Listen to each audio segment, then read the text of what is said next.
On today's episode of Tips from the Top Floor, we'll talk about shooting out of a flying window at 150 miles per hour. We'll discuss the latest Slack challenge and look at the winning photos. And someone tried to sell Jay a new camera, which made him wonder about sensor size.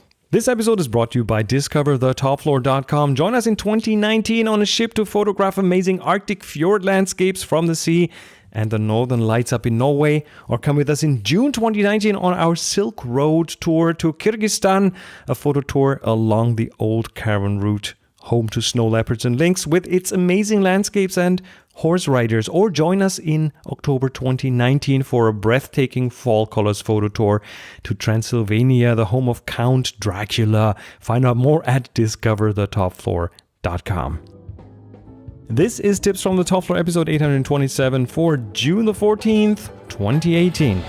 Tips from the top floor, tips from the top, alright, from the top floor. Hey, welcome. This is Chris Marquardt. You're listening to Tips from the Top Floor, the longest running photography podcast on the planet. Shh, don't tell anyone. It's our secret. I spent yesterday flying. Not my drone, but a real airplane, which is awesome. Well, I didn't fly it myself. I flew with a friend, with Bernd, and he's got a pilot license. He has access to an airplane, like a French Robin 400, I think. Small airplane, 4-seater. We were three, myself, Bernd, and Monica. And we flew up to an island in the North Sea. Bit over an hour of flight time. We do this a couple of times a year maybe, and it's always exciting. Flying with a remote control is fun, but just sitting in that thing yourself is, for some people, frightening. I love it. I totally love it. I'm always surprised how fast flying is, even in like a smaller airplane. Instead of the 3 hours of driving, it's like 1 hour of flying. Of course, it also requires getting to the airport, doing all the preparations, the checklists and everything. Because you want to be safe, right? You want to be safe in the air, not run into anything unforeseen. But it's still a great adventure. And photography is a challenge. It's really a challenge. Through an airplane window, it's not as easy, especially as the airplanes, and this one was a different one from last time, but also as many airplanes do, it has curved plexiglass or perspex wherever you live as a window. So I think it's polycarbonate, right? And it distorts things. It gets reflections in there, especially with the curves. It kind of catches more reflections than you would, so you have to get really close. Yeah, but that still doesn't catch all of the reflections. So ideally, you'd have to have like a black cloth around the camera, but it's like scratched and yeah. So I mean, you know this from bigger airplane windows, from commercial airplane windows. It's the same thing. And then there's distortion that you have to fight, especially if you shoot from an angle, which is hard to avoid in an airplane like this. So the plexiglass isn't made for optical perfection. It's photographically, well, it just distorts, which is interesting in its own way. Now this could all be avoided by having like a window that you can open, but try to shoot out of a window of a vehicle that's moving at, I don't know, 150 miles per hour. That's also not easy, right? You stick your lens out and your lens would flies away. So this airplane doesn't have that. And also of course, there's wings. And in this case, they're at the bottom of the airplane, not at the top. So it's, yeah, wings are in the way. As a result, I didn't do much aerial photography, which, by the way, wasn't the goal for this flight. It was just like a fun day out to go to the North Sea, have lunch, look around the island, and then come back. But I did shoot a little video as kind of a documentation of it. It's on YouTube.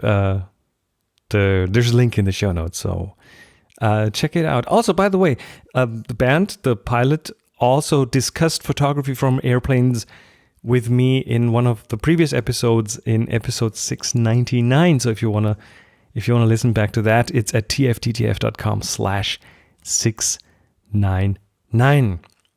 Well, let's get to the real important stuff of this episode. The challenge review.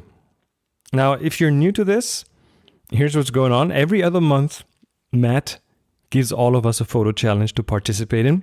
And if you were wondering who is this Matt guy anyway, because he appears in every outro of every episode, Matt has been supporting this show behind the scenes almost since the beginning. He's pretty much, he's the one every week who makes sure that you get a new episode. And I can truly say that if it wasn't for him, there would be significantly fewer episodes out. So thank you, Matt. Keep it up. The topic for this last challenge, which again lasted for 2 months and has just come to an end, was contrast. And it's now officially over. And as every time, I've chosen 3 pictures to review here on the show. There's no prize to win, but I will review the pictures here in the show and put the links into the show notes so you can all watch along. Apologies, I'm not recording a video for this one. Just too much stuff going on at the moment, and making a video is just way more work than recording audio. And one more thing. I never really received any feedback on the other challenge videos that I did, so I don't really know if anyone actually watches those. So let me know if you like those, if I should continue them. But there's no video today, but here's the review of the contrast challenge. And thanks to all who submitted photos, great submissions. And here are the 3 that caught my eye most. First image is by Ken Cole. Let me open that here. Ken, it's a photo that's on Slack. He uploaded that to the Tips from the Top Floor Slack. You will need to be a member of the Tips from the Top Floor Slack to see it, because the link goes right into Slack. Link is in the show notes. And at the end of the show, you can find out how to get on the Slack if you're not on there. Ken writes, I try to capture the contrast between the motion and the color of the passing tube train and the stillness, lack of color in the people lost in their own world on the platform. And it shows 3 people on standing on a train platform. It's in the London subway. It's the Blackfriars station. And I love the composition. It's just wonderful.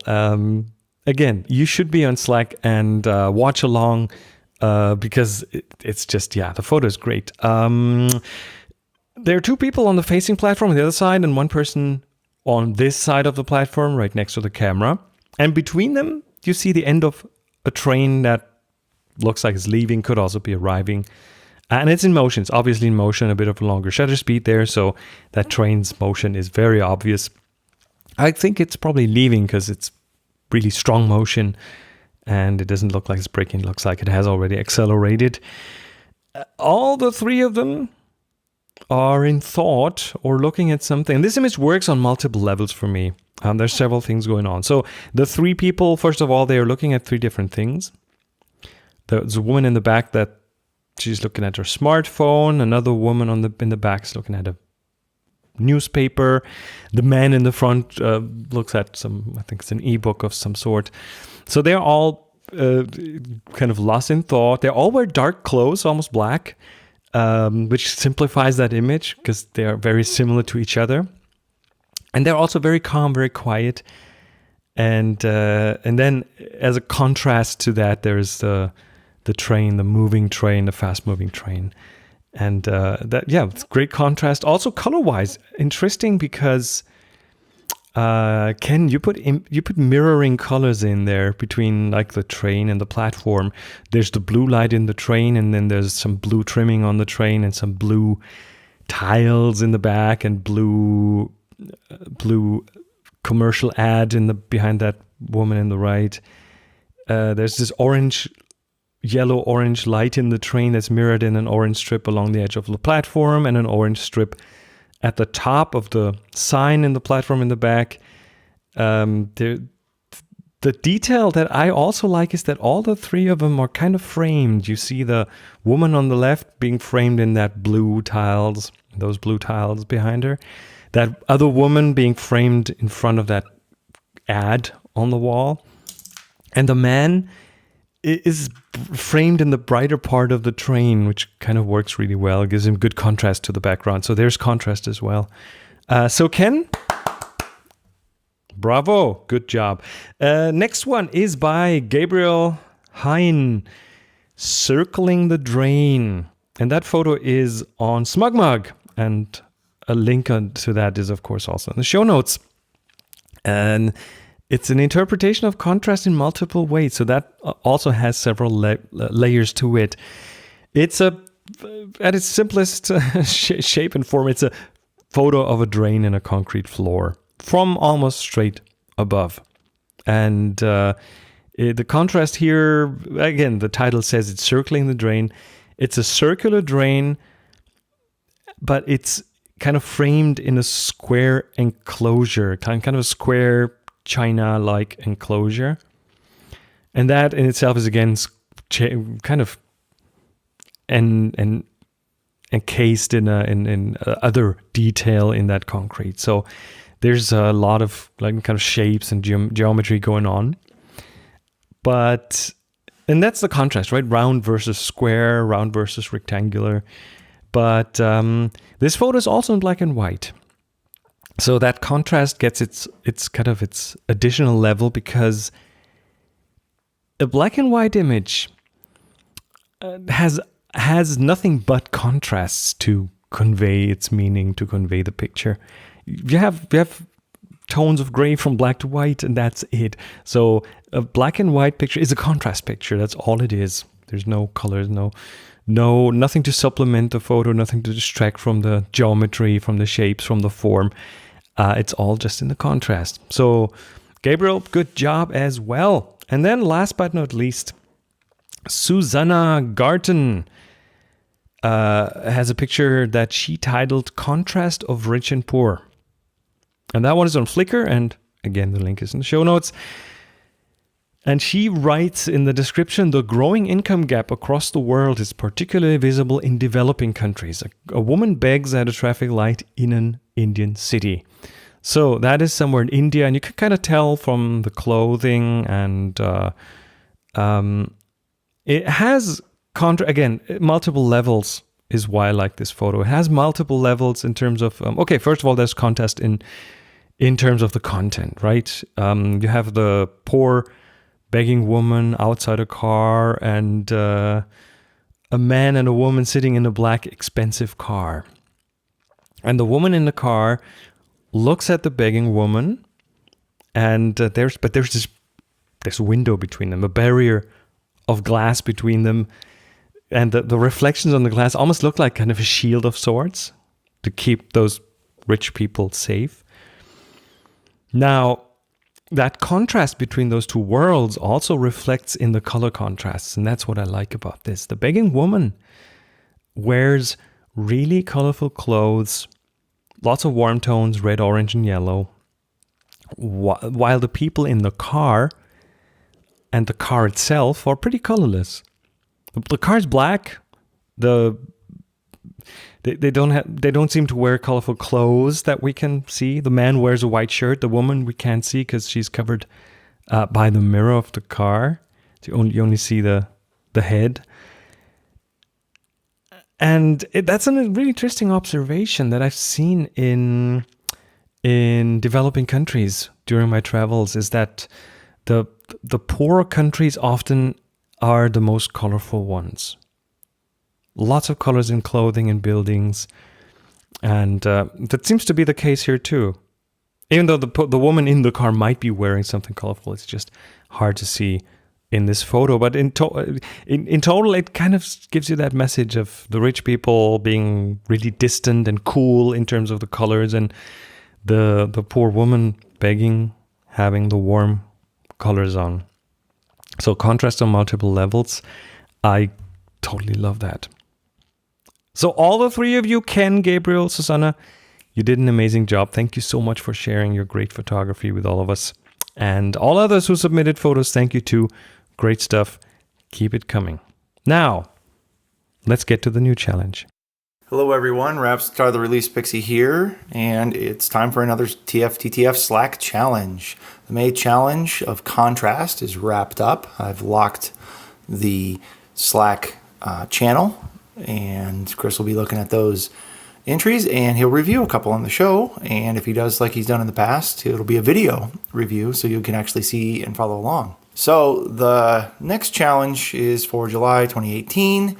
And this challenge is kind of aimed at me because I've been kind of lacking in my challenge attendance. I haven't made it for the last several months, and I need to motivate myself to get out and take more pictures. So this month's challenge is landscape. So go outside and set up that camera and take a landscape photo. That's all. No restrictions on camera, lens, color, anything. You can do a big long stitched panorama and whatever you'd like. Take that landscape photo, post it to the Tips from the Top 4 Slack channel. There'll be a new one created for this challenge, and we'll look at them at the end of July, and Chris will pick a couple and he'll review them on the show. So for now, that's everything. So happy shooting, everyone, and good luck. Thank you, Matt. So, Matt, this is Matt being selfish. This is a totally selfish challenge because Matt needs motivation to go out and shoot. And it's a great way to self-motivate by doing that, by doing a challenge. And if you are the master of the challenge, if you pose the challenge yourself, then others will participate too. And that will force you to kind of definitely do something. All right. Hey, cool one. So end of July is when this challenge ends. The topic is landscape. Very wide open topic. There's lots to post there. Now here's how you can participate in the challenge. If you're already on the Tips from the Top Floor Slack, go to the new challenge channel. You'll have to kind of join it. Its title is Challenge minus July 2018. And the link is also in the show notes. Straight to the channel. If you're not on the Tips on the Top Floor Slack just yet, it's easy to get on there. It's free.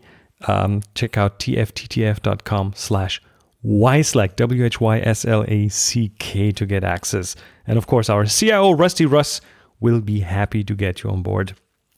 And as usual, there's no prizes. You're doing this for yourself, okay? You're doing this to get off your butt and take new photos. That's kind of the thing.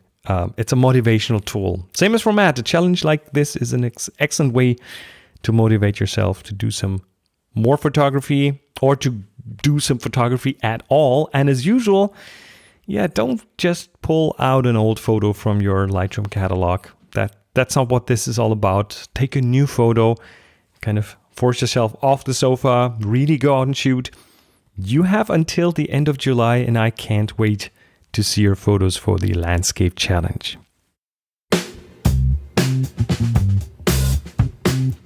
Let me take a minute to thank this week's sponsor, Portfolio Box. Portfolio Box is an online website creator for designers, artists, and photographers.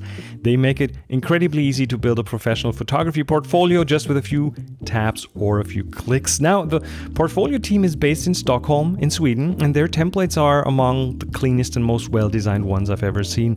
Their European design philosophy really shines, and they design with creatives on their minds. That's kind of one of the important things here. They design for creatives, and you are creative. Of course, they offer you more than just a stunning presentation of your work. You can get a store, a blog, anything you'd expect, right? Including your own personal domain, of course. But you know how they are really different from the other guys? It's their focus on education. Portfolio Box partners with a large number of schools from around the world, and students get a free pro account, and even alumni get a discount too. It's just amazing. By the way, I have created my own portfolio website on Portfolio Box. Check it out. It's at portfoliobox.chrismalquart.com. And it took me maybe 10 minutes to set it up. Just create the gallery page, drag and drop the photos, bingo, you're done. Couldn't be easier. And I really love their clean European design. Now, you won't have to take my word for it. Just try it for yourself for free. And here's the special deal for all you podcast listeners out there. Get 20% off the first year of their pro package. Just go to www.portfoliobox.net/via/topfloor. That's www.portfoliobox.net/via/topfloor to get 20% off your first year pro plan. The link is in the show notes, and I really thank them for the support. Hi, Chris. This is Jay calling from Pennsylvania. Thanks a lot for your show. I have a question for you about sensor size in cameras, and what are the advantages and disadvantages of using different cameras with different sensor sizes? The reason I'm asking this is because I currently use a Micro Four Thirds crop sensor camera, and I find the image quality is very good, and I also enjoy using the camera a lot more because the cameras are smaller. I can carry the camera body and a few lenses in a bag. I can walk around town, hike with it, bicycle with it, and it's not breaking my back. And I recently went into a camera store that I wasn't in before, and I was shocked to see that the dealer, all they sold were Canon cameras. And when we had a conversation about why they only sell Canon cameras, one of the issues they brought up was sensor size. So I was wondering what your thoughts are about this, because I tend to believe what David Duchemin says, gear is great, but vision is better. And I also see photographers using every brand of camera, creating amazing images. So I was wondering what your thoughts are. Thanks a lot, and look forward to hearing from you. Well, thank you, Jay. The brand of camera has never made a better image. Doesn't matter at all. So you're shooting with Micro Four Thirds. It's smaller. It has good image quality. It's not breaking your back. And you went to a camera store, and that guy tried to sell you Canon DSLRs. And does size matter? I think that's the main question. Well, there are a million things I could say about this, and the simplest one, I guess, is if you are happy with your photos, don't let anyone ever give you a technical reason to switch brands, and to switch systems, especially not someone like a sales guy who kind of has an incentive to sell you new gear, right? Follow the money. He probably gets a bonus for every expensive camera he sells to you. Why should you believe anything he says? I'm always very, very skeptical when someone tries to tell me that this and this and this will take better photos. Define what a good photo is. Yeah. Now, let's just go over a few things comparing Micro Four Thirds with full frame sensors. I think that's what we're talking about here. Sensor size of a full frame is 4 times the size of Micro Four Thirds, double the diagonal. And I personally love full frame because I grew up with it. Full frame is the same as 35mm format. The SLRs, the film SLRs, had a 35mm format. It's been around forever. It's kind of a standard. I've grown up with it. I'm used to how that format renders depth of field and angles of view. It feels very comfortable to me. Like an old shoe, an old sneaker that just you slip into and you feel at home. So that's one reason I love it. I also have to carry around much heavier stuff. Another reason I'm also a fan of the optical path when composing the shot. I mean, there's no digital screen between me and the subject, and this sounds very like a very old fart kind of thing. But that optical path kind of makes things a bit more immediate to me. But it has disadvantages because it's something I'm used to, and frankly, it's something that makes photography a bit harder to learn for some people, because you don't get an immediate preview as you can get on an electronic viewfinder. Also, full-frame sensors will give you a theoretical advantage in low light, because bigger pixels, and that's what a bigger sensor has bigger pixels, means less noise in low-light photos. But that is not relevant in 95% of all photography, and bigger sensors also mean heavier cameras and heavier lenses.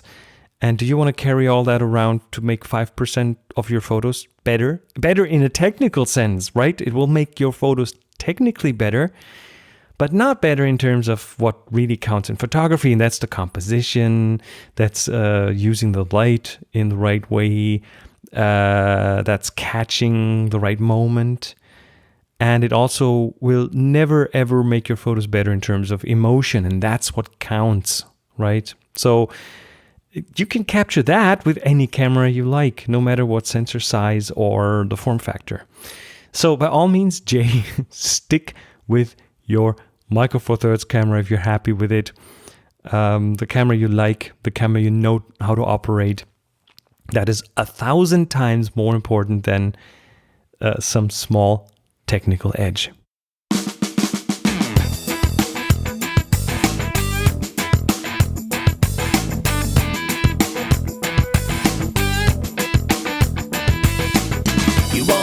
And that was it for this episode of Tips from the Top Floor. Thank you so much for being around and for, listening and being subscribed to the show. Thanks again, everyone, for your support. You can help Tips from the Top Floor keep going and growing. Go to tfttf.com/support. No, I remember that And of course, thanks to Portfolio Box for helping make this episode possible. Make sure to check out their free offer. The link is in the show notes. I remember that you said it. And as always, don't forget to send in your voicemails. I love your questions and feedback. You know the drill. Record on your smartphone, send to voice@tfttf.com. That's voice@tfttf.com. And now, another listener tip from Mark Gilvey. Hello, Chris. This is Mark Gilvey in Woodbridge, Virginia. I have a mega tip for folks who are learning how to compose and just create some really awesome imagery. I'm a member of the Professional Photographers of America, and they have something called the 12 elements that make a merit image. They use this guide to judge photo competitions that their members have. And if you get all 12 of them right, you're good to go. 12's a lot, though. So we found that if you nail 3 of them, the others will fall into place at the same time. And those 3 are lighting, composition, and impact. You have to have all 3. So that's the thing that you want to do when you're looking through your viewfinder. Do I have all 3 of those elements? Do I have good lighting? Do I have good composition? Do I have impact? If you're missing any one of those, it would not merit in their competition, but it would make more impact and a better image for you if you had all 3. Now, if you don't have a lot of each of those, that might be another story. But you have to have all 3 of those things. So focus on that. Try and get your lighting, composition, and impact in every shot that really counts to you. And you'll see a big improvement in your work.